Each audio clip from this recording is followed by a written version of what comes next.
Você não deve permitir que ele haja com falta de educação com você, mas aí também é uma questão de exemplo, né.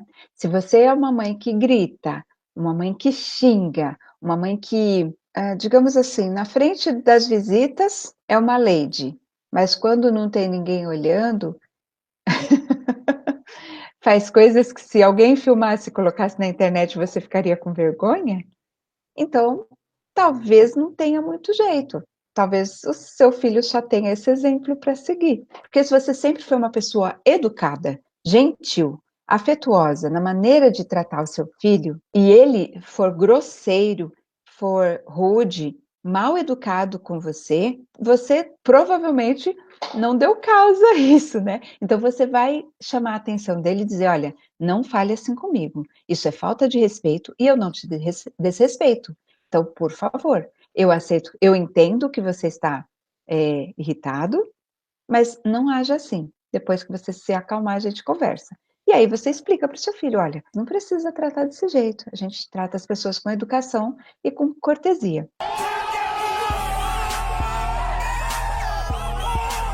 Agora, se você for falar isso para o seu filho e ele te lembrar que não é bem assim que você ensinou, aí é mais embaixo o buraco. Não é? Não é verdade? Mas ó, nunca é tarde para a gente começar, tá bom? E se você começou a perceber agora que você às vezes não controla esse tipo de atitude e age dessa maneira, mas você começou a perceber e quer mudar, é um passinho de cada vez. Não é de um dia para a noite, não é só estalar os dedos, não, é um processo de aprendizagem, um processo de mudança de atitude que leva tempo, que exige esforço, mas que é totalmente possível. Eu conheço muitas mães que quando os filhos eram pequenos, batia neles, mas depois de uma certa idade começou a cair a ficha de que aquela maneira de educar era a maneira que se usava no século passado e que a gente evoluiu e que não é mais assim que a gente educa bons filhos e simplesmente mudou a atitude, aprendeu como lidar com essa nova geração. É uma atitude totalmente treinável, tá?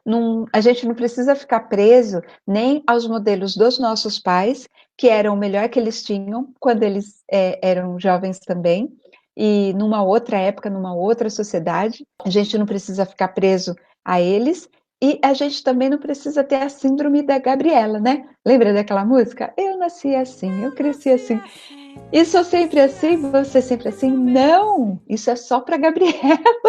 E mesmo que você se chame Gabriela, você não precisa, tá? Você pode mudar, você pode evoluir, você pode descobrir coisas novas, aprender coisas novas e ir se aprimorando, né? Para que, quando você percebe que alguma coisa que você fazia não estava certa ou que pode ser melhorada, a gente pode melhorar todos os dias. Na verdade, essa que é a grande beleza da vida. Então, simplesmente comece a mudar.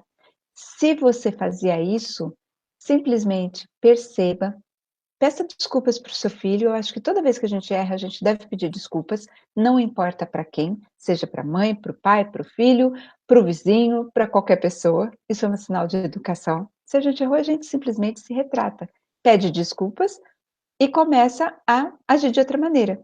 Lá no finalzinho da adolescência, quando seu filho realmente virar um adulto, como o meu já é, você vai reconhecer neles aquilo que a Elis Regina já falava naquela música, né? Somos como os nossos pais. Então, muito cuidado com a maneira como você trata o seu filho, porque provavelmente é assim que ele vai tratar o filho dele e é assim que ele vai tratar você.